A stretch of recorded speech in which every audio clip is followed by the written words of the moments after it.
Good day, viewers. Welcome back to Common Ground Humanism with David Oliverio. That is, I have a special day today and a special guest. This is Kim Mabry. Kim, so nice to have you here today. It's great to be here. So let me tell you about Kim a little bit, and I'll turn it over to you. Kim is currently the program manager, interfaith engagement. Yes. At the Interfaith Ministries of our great city of Houston, Yes. Texas. Yes. Right? So tell us a little bit about that and what you do there. Sure. So I have been at IM for a little over 3 years. I started 8 days before COVID, which was quite a learning curve. Things kind of changed from when they hired me till now. But I get to do amazing things. What I love most is networking. I get to meet faith leaders and just faith members of all traditions across Houston, everywhere from Zoroastrians to Muslims to our members of our Jewish communities to you name it. And that's my favorite part, is just connecting people of different traditions to one another for dialogue, collaboration, service. That's kind of our spiel, is just bringing people together. So my background with Pentecostal Christianity way back in the day, I never knew there was a thing such as interfaith.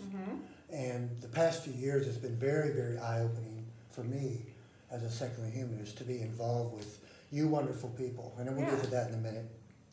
So Kim, I think you and I met back in November of 2023 at the Wheeler Avenue Baptist Church lecture on democracy, faith, and the rise of Christian nationalism. That was very enlightening to me. Yes. Our guest speaker was Amanda Tyler from the Baptist Joint Committee for Religious Justice. So yeah, she's amazing. That was a great speaker to have here in Houston. Yeah.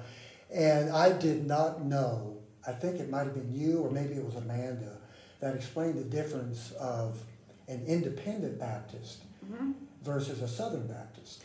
Yes, that was me. I always like to point that out because I think people bring up the word Baptist and they don't realize the full spectrum under that umbrella. And Amanda had a few slides on kind of the history of the Baptist tradition and where it came from. And really it has its roots in such a social justice perspective and biblically grounded, theologically grounded social justice. I always point people to Jimmy Carter.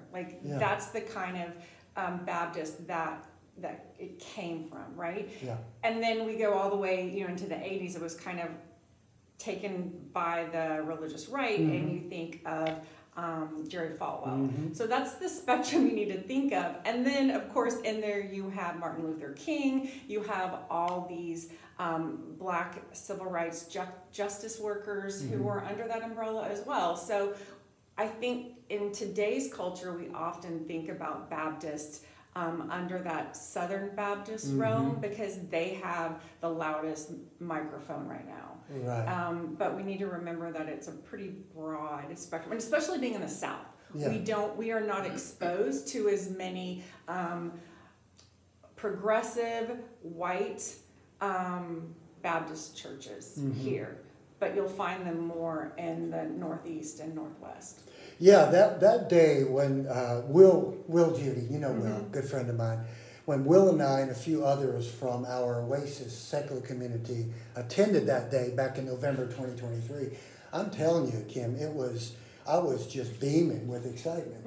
And just to meet so many wonderful clergy that were just so open-minded, so kind and loving. And they knew, as I talked to them at our little lunch table, that I was a secular humanist. They had no issue with that. And a lot of them were from various churches and different religions. So it was just such a wonderful experience. Yeah, you had a lot of mainline Protestants there from a lot of your for people who don't know mainline Protestant, those are your historical Christian denominations that kind of were at the founding of the United States. So that's going to be your Episcopalians, your Lutherans, your Methodists, your Presbyterians, the ones that you see their names on the sides of hospitals and universities. Those are mainline Protestants who usually have a more progressive wing to them, a historical wing. So that's different than evangelicals. Yeah, yeah. And also something else I've learned as a humanist the last few years, that the principles that, of course, that I used to preach years ago, and you were a Baptist pastor too, is that correct? No, I was United Methodist. Oh, I'm sorry, United No, Methodist. it's all right, it's all right. Okay. And the similarities in the teachings of all the various religions, Buddhism, Jainism, secular humanism, and progressive Christianity, right? Or taking what I would call the red letter teachings of Jesus from the New Testament, and how similar we have all these things in common. Right, yeah, especially humanism and then progressive Christianity. I remember when I was in clinical pastoral education at Methodist Hospital, there was a gentleman there, you know his name, he was a grad student from Rice, he was a Unitarian, gosh, what is his name?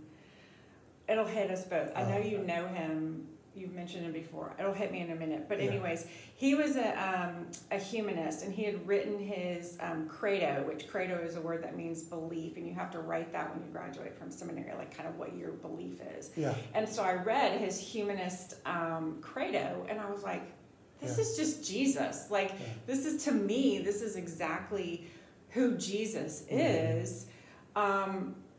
He just kind of took the divinity part out of it. Yeah. But to me, that was exactly what makes Jesus so tangible, so relatable as a progressive Christian, is exactly what he had written. So anyways, yeah, I have a lot of fascination with humanism because I think there's just so much in common with progressive Christianity. Absolutely, absolutely. Yeah, and if more people could see the similarities, it would be such a good thing for all of us. Randy Partain. Did you know Randy Partain? Yes. So he was a Unitarian pastor, I think at Emerson.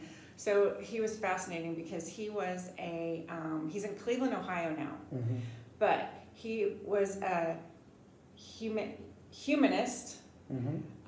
Who was preaching, serving at a Unitarian church, who was getting a seminary degree at Houston Graduate School, which is an evangelical seminary, and then he was doing CPE at Methodist Hospital. So that's quite a theological salad there. Wow, well, good for him. Yeah, that's definitely interesting. Fascinating, yes. I learned a lot from him. Wow. Yeah, it's really important to be open-minded, though, wouldn't you say, to be an objective thinker? Yes, absolutely. And not any one person or any one belief system has all the truth.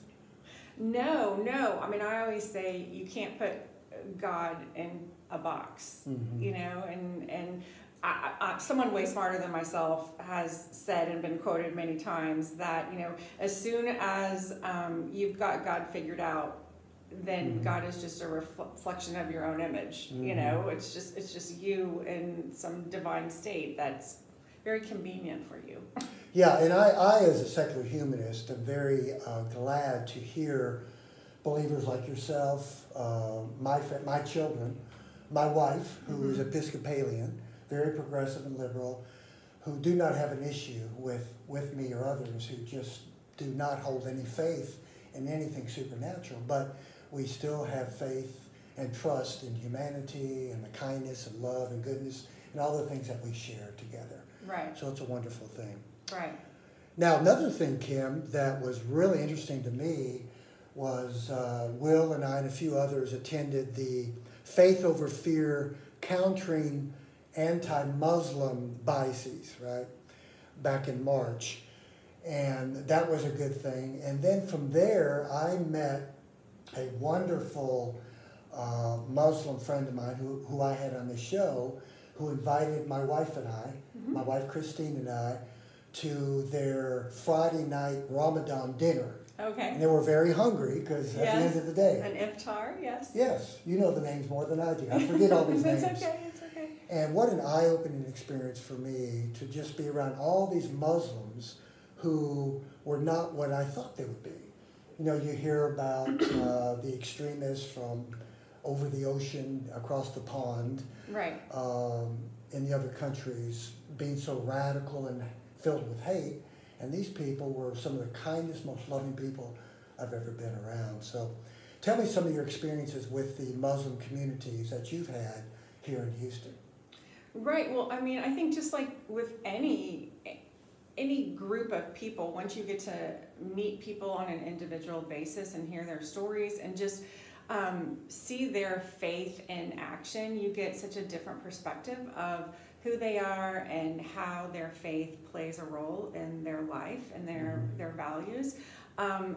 You know, I'm going to just call favorites, and one of my favorite Muslim communities in Houston is the Turkish Raindrop Center out on Belfort and the Beltway. And so there's the women's group out there. They are so sweet and so welcoming. I just on Saturday actually went to a women's event there, kind of in celebration of the end of Ramadan. And it was wonderful. They had this Turkish band there. It was a very eclectic, like there were regional representations of different music groups there in and around Turkey. We had Turkish food that all the women made and crafts and things from Turkey. And that the people there at the Turkish Raindrop Center are amazing. I've learned so much about Islam through that organization. Sharat Ghani at the Minaret Foundation, he is the founder and executive director of Minaret. I've learned so much through Sharat, and just he's introduced me to so many people in Houston that have given me different perspectives. I've met this one woman, Sophia Ravat, at Shoba Institute. She has, it's almost like a theological institute for women, men, anyone. And I had the most enlightening conversation with her about hijab. And as a Western woman, there are a lot of impressions that we have about the oppressive nature of hijab. That was always what I saw it as.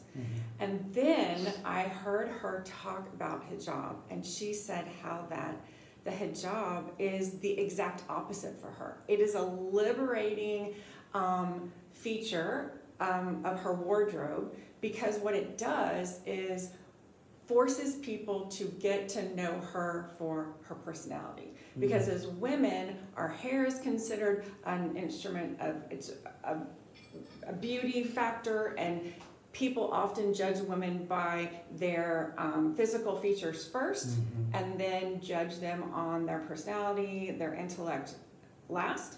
And so what it does is the hijab forces people to get to know them for who they are and for their intellect and their personality first, and to not pay attention to their looks. And I was like, that's the most liberating thing I ever heard. Yeah, I mean, I never heard a woman talk about it like that. Right. And so now I see hijab completely different. And I'm going to tell you, in Houston with humidity, I wish I had a hijab some days. Yeah. The I could use one today. I think I'm kind of flat. So. Oh, absolutely.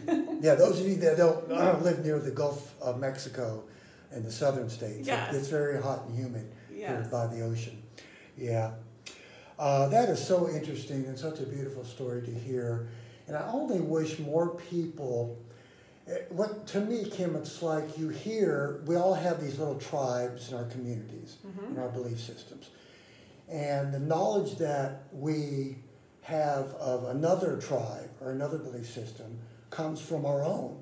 We listen to what our own people tell us, excuse me, rather than going into someone else's community and asking them, what do you believe? Like what you just explained to me. A Muslim woman actually told you. I've had people, I remember reading the book by Tim LaHaye and Josh McDowell back in the 80s or 90s about secular humanism. And I read it and I was just blown away. I wanted to scream and holler and say, Josh, come on guys, you know better than that. It was very embellished. Some of it was true, but a lot of it was not true. And it goes both ways, on both sides. I wish they would have come and asked me what secular humanism was, you know, or vice versa. A lot of secular people would take the Bible, the Quran, and make their own interpretation or judgment based on what they think, rather than find out from the other people. Oh, from the right. other side.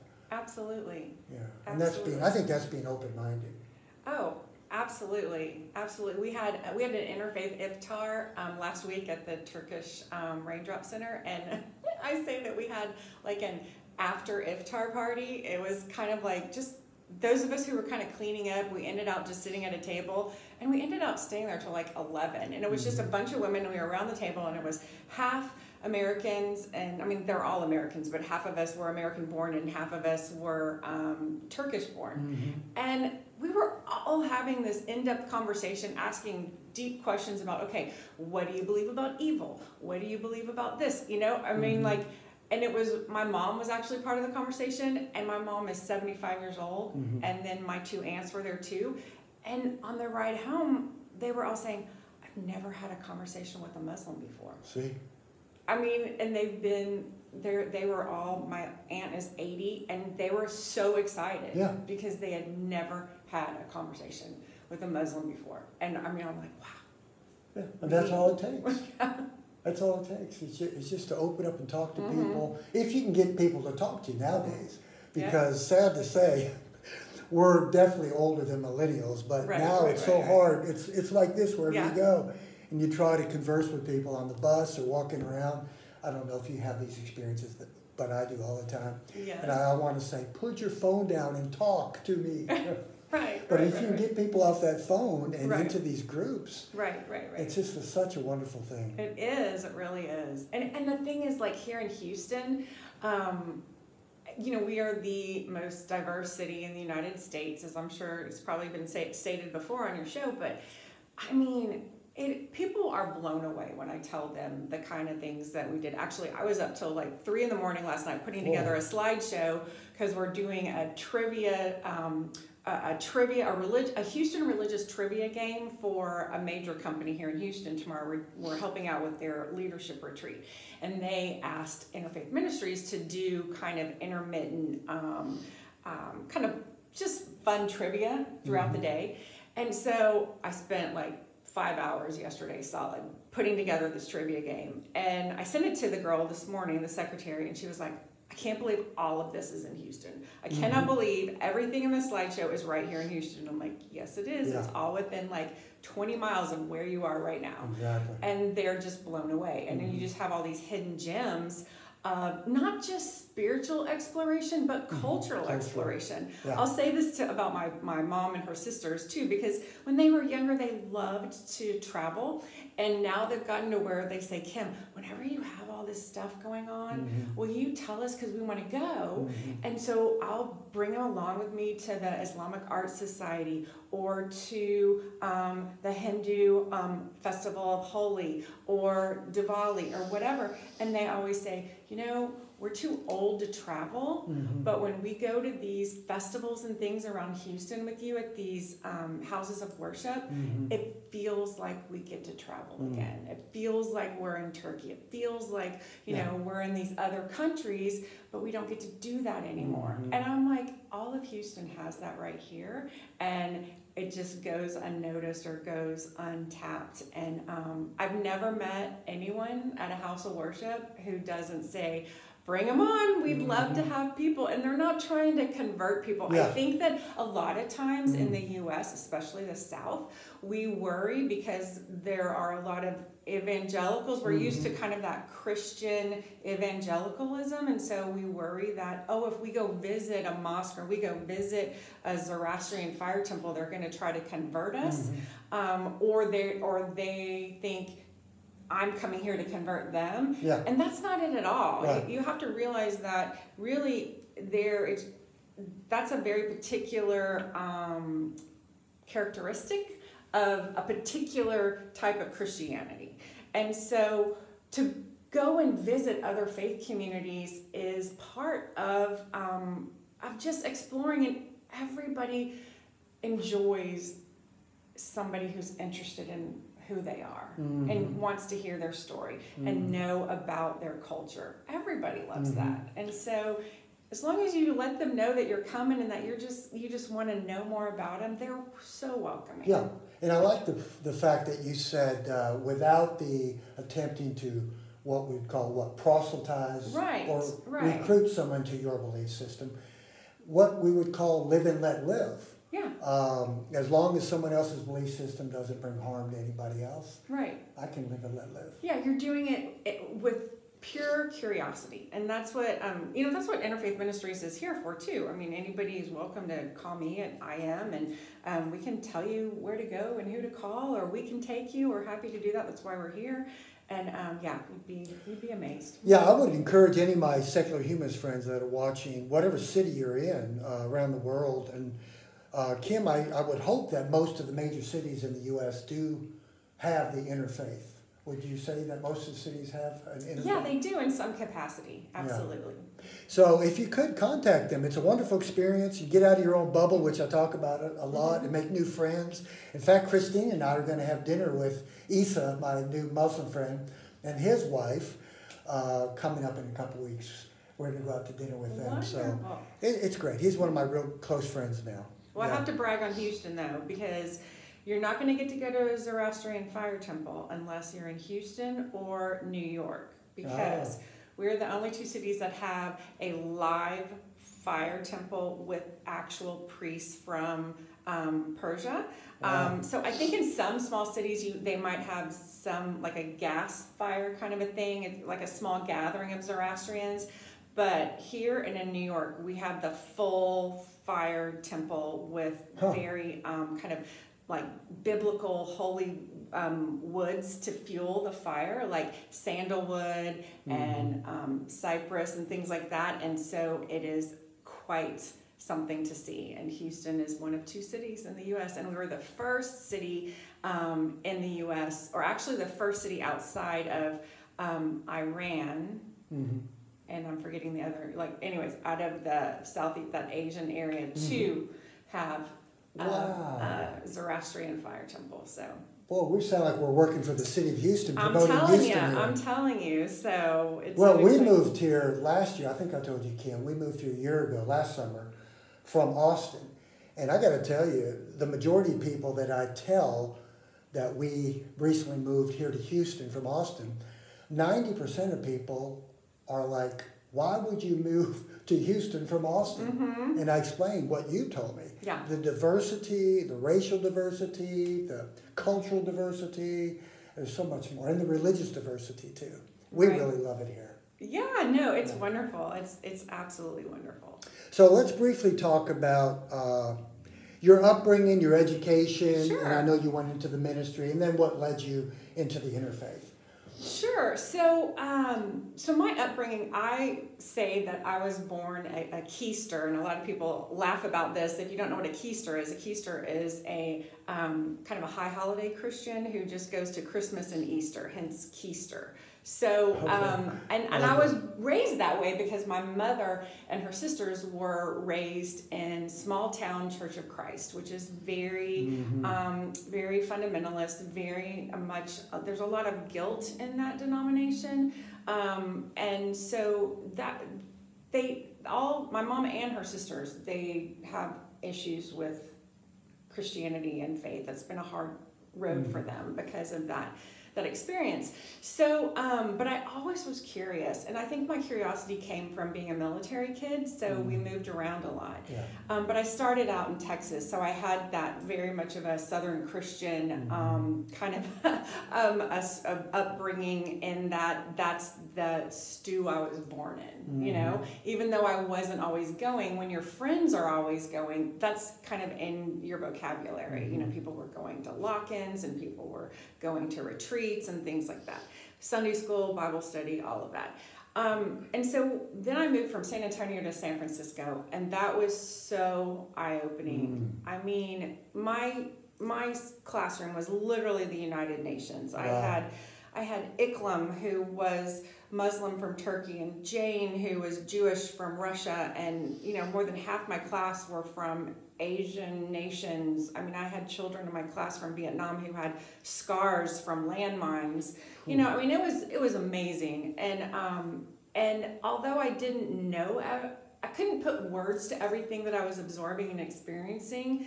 It was always in my mind, and and now as an adult, and as I grew into my own religion and spirituality, I can look back on that and see how it was very formational.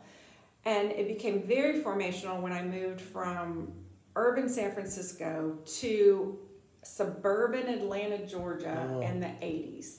And so, to go from one extreme to the other like that was pretty striking. And when I went to Atlanta and I was taken to those lock-ins, and I always joke in Atlanta, in other parts of the country, you have the First Baptist Church of Houston, First Baptist Church of Pearland, First Baptist Church, whatever town.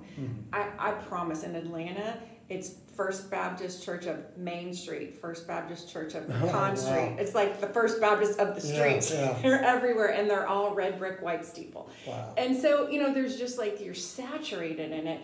And I didn't know at the time the difference between denominations. I thought Christianity was Christianity. I mean, and for the most part, there are basic, there's basic tenets of the faith, right?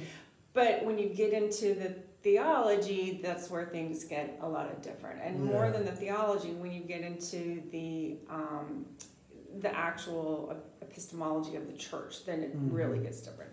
Anyways, and so when I was in Georgia, I was taken to that Southern Baptist lock-in, and I remember being asked, the question, if you died today, would you go to heaven? All I could think about were all my friends in San Francisco. I was in 7th grade at the time, and so confused and so upset. And I mean, literally to tears. I was just like, what are you telling me? You're telling me that all my friends, these beautiful children that I knew, they're going to hell? And I was scared. And it was just so upsetting for me. And so I did, I raised my head, and they, blessed me and prayed for me and said, okay, you're going to heaven. And I remember thinking, that's it? Just like that? I mean, it just didn't make any sense to me. The born again experience. But I did, I wouldn't say I was born again. I was kind of just thrust into confusion, I would say. You know what I mean? Like, okay, I went through your motions, but what does that mean? You know what I mean? It was just more questions that came into my head without any resource for answers. But those questions just kept stewing, getting bigger and bigger in my head. And then went through, college, went to Texas A&M, and still always kind of went to church, was very fascinated by religion, found myself in a Methodist church there in College Station, married my bonfire buddy at Texas A&M, and he was a lifelong Methodist, and so I found myself in Methodism, and it was wonderful. And I had a United Methodist pastor who baptized our boys, and unbeknownst to me, he was more of a progressive Methodist. And what changed my, just totally took me on a road to seminary was, for our Lenten study at our church, we had the book, The Heart of Christianity by Marcus Borg.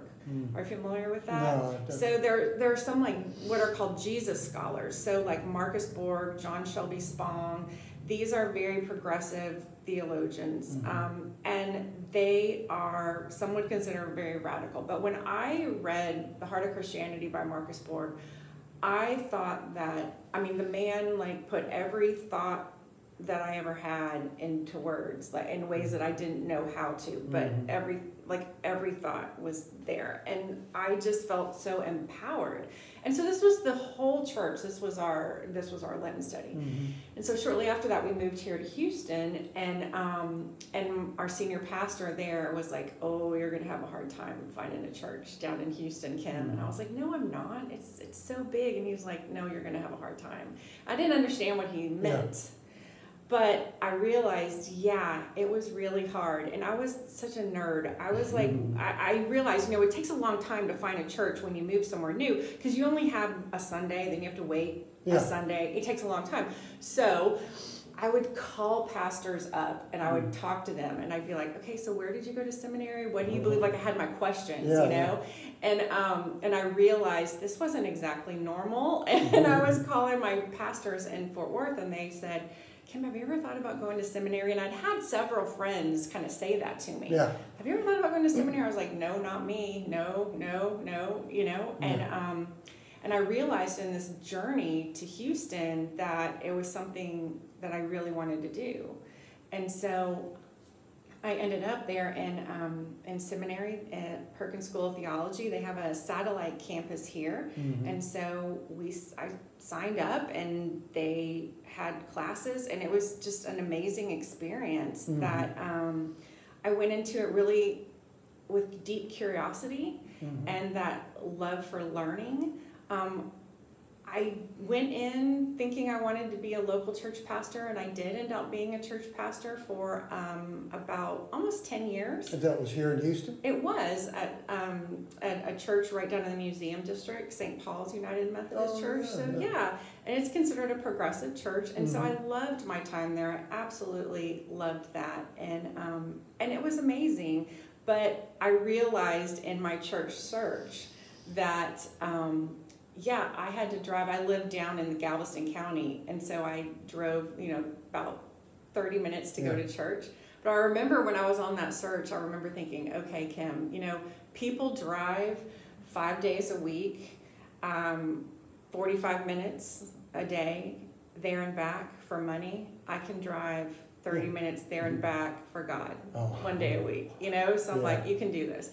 And so then I ended out being on staff there and being in different areas of ministry, and then through my seminary studies, I was there on staff, and so it was a wonderful experience. I loved the community, and it was great. And so when the senior pastor changed, I changed and left and went to Methodist Hospital and went through what's called clinical pastoral education, which is the training that you go through to become a chaplain, which was at Methodist Hospital. Wow. So anyways, and then And then you went to interfaith. I did. I went to Interfaith Ministries. I think that, everything that I had experienced up to that point really was a great path that led me to the understanding of and just the appreciation of all things interfaith. It was just, I just love learning about the different faith traditions. And did you have any experiences with atheists, agnostics, secular humanists when you were going to school, your interactions with them, and what kind of interactions did you have with them, if you had any? Yeah, I think that because I was often in more progressive circles, I definitely had people who were always willing to ask the hard questions. And what's interesting is that if you have the courage to voice your questions or your doubts, those who are more evangelical or fundamentalist, I often find that they come and pull me aside when no one's looking or no one, you know what I mean? I just feel like a lot of people have the questions, they just don't have the safe space to ask them. And I'll share a story that for me was probably, I always say I have 3 main times in my life where I realized, wow, you're not alone in your questioning. And the third, that really this was the second, and it was a moment where I literally could feel the roundness of my heart. Like I was so nervous to ask this question. And it was when I was kind of in my searching, my quest for learning, and it was at Perkins School of Theology in SMU, they have Lay School of Theology, where you can actually take a seminary class from these professors, but you don't have to be in seminary. Okay, and so this was when the Da Vinci Code, the book, came out. You remember that? And so usually they have like a couple hundred people sign up for Lay School of Theology, and that year they had like over 500 people because everybody was so fascinated. And this is a side note, I've always thought that that was such a fascinating time in our culture because, you have to remember the Da Vinci Code came out right around this time when you also had September 11th happened, and then you also had Mel Gibson's The Passion of the Christ, right? So Da Vinci Code, September 11th, and Passion of the Christ all came out in about 3 years of one another, and I feel like culturally, those 3 things opened these doors for things that we never talked about before, like the historical factions of Jesus. Islam, like nobody really thought about that or talked about that. And these things were so life-changing for people who were really thinking deeply about spirituality. And all you had to do was go in any bookstore or any library during those times, and front and center, it was all this historical Jesus stuff, interfaith everything, you know? Yeah. And I think that was such a fascinating time, and that was when I was kind of having this spiritual awakening. And I was at this Perkins School of Theology summer session where they had this just influx of people because everybody wanted to hear about the Da Vinci Code and the historical Jesus. And so I was in this class, and it was like a historical Jesus class. And after we had spent 3 hours listening to this professor talk about historical Jesus stuff, this woman in the front of the class, she raises her hand and she said, you know, I have been a Christian my entire life. And this woman was probably in her 70s. And she said, nobody has ever been able to tell me what Jesus' dying had to do with his, you know, what did his dying have to do with him being Jesus? Like, I don't understand. Nobody's ever told me why he had to die and what his dying had to do with the life that he was supposed to lead. And I was so excited. I was like, oh my gosh, I've always wanted to know this, and he's gonna answer the question, you know? And I just kept waiting, and he didn't answer it. He just like looked at the class and said, okay, so what does Jesus' dying have to do with, you know, his life and the story of Jesus? You know, somebody tell us, why is that important? Yeah. Crickets. Like nobody answered the question. Oh my.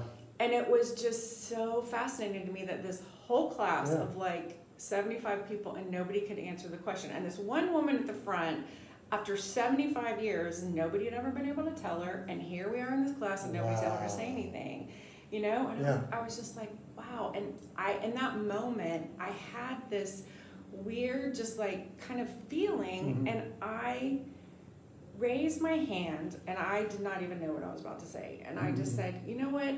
I wonder if the reason he died is that we don't get it.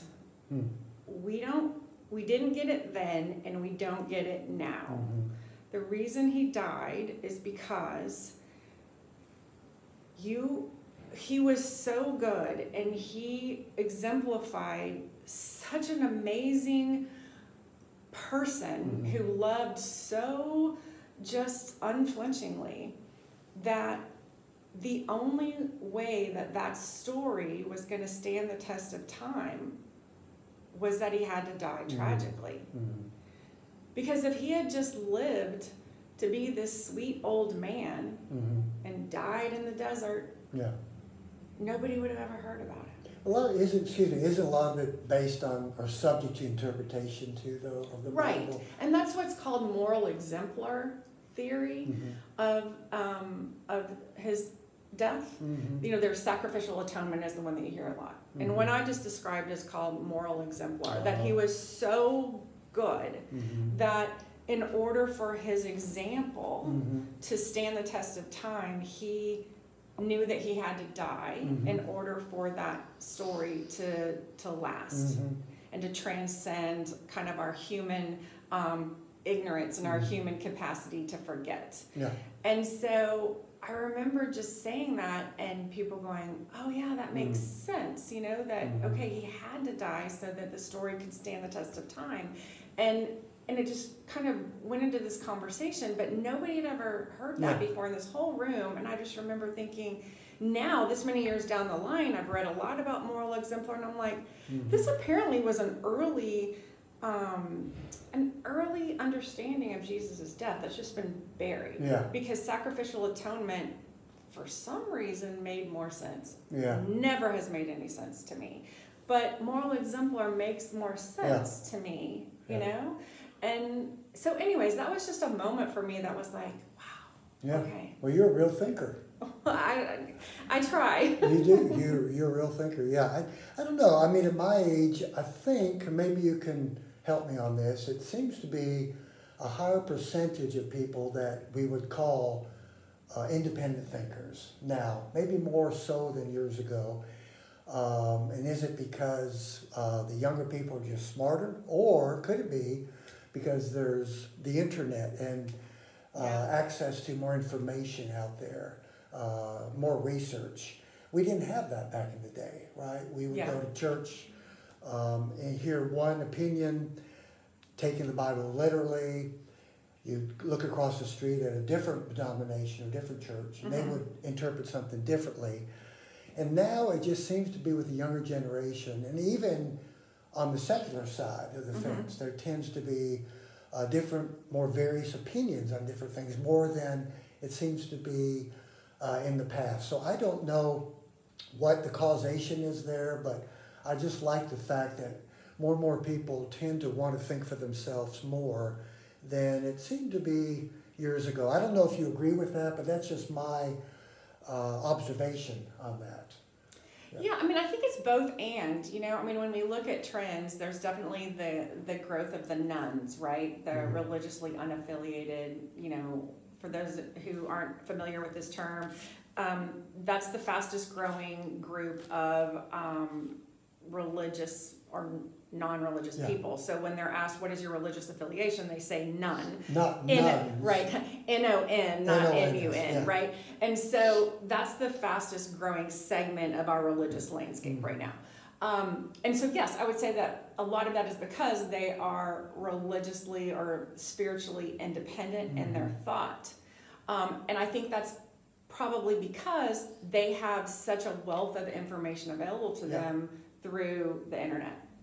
So I think the opposite is true, that you also find that there's a lot of strength in fundamentalism across traditions, because people kind of swing the other way and they feel threatened by too much information. So they're like, no, I'm just gonna double down on this because that is too threatening. And I mean, you know, it's just a matter of experience and how you receive information, whether you're going to embrace it or it's going to be something that is too challenging for you, and you just find safety in you know, what is, you know, factual, that you can say, yes, this is, I need more black and white. And I think that might be, you know, a big part of our divide today, is those who need the black and white versus those who are fine in the gray. My take on that, Kim, the black and white thinking, or the false dichotomy thinking, to me, at least for me years ago, it was easy. You didn't really have to think things through as much. You know, we took everything just literally, and it was just pure faith. And now I'm seeing more and more believers that I'm meeting that would, even my wife, I mean, they have their own interpretation of Scripture as Episcopalians, and even at her church, because I've gone with her several times.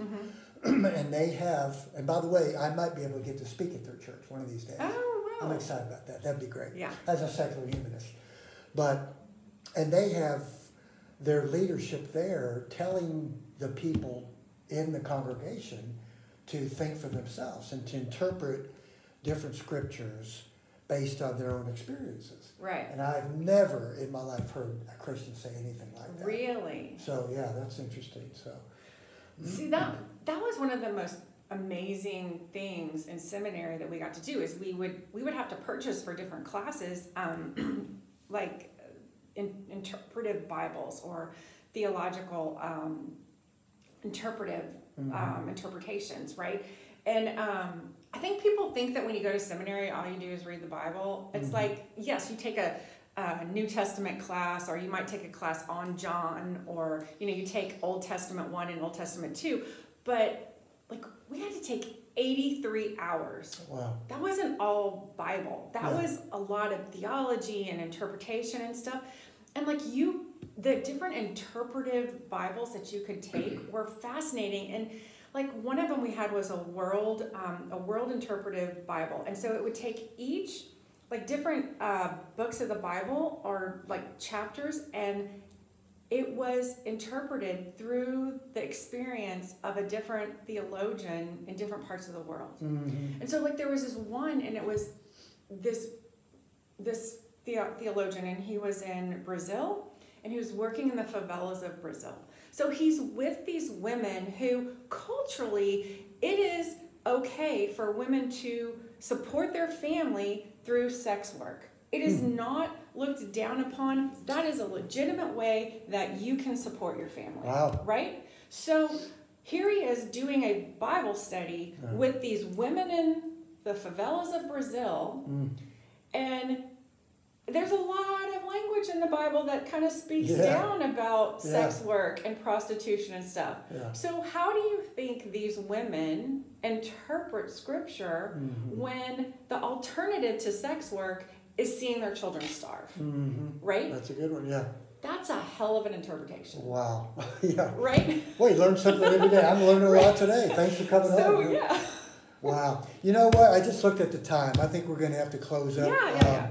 Boy, this has been so much fun, Kim. Yeah, absolutely. We could have gone on for hours. I know, I could keep telling you about interpretations. No, that's good. I like this. So thank you so much for coming on, Kim. Yeah, it's my pleasure. It's been great. So thanks so much for watching, my friends. And remember to be kind to all and have a wonderful week.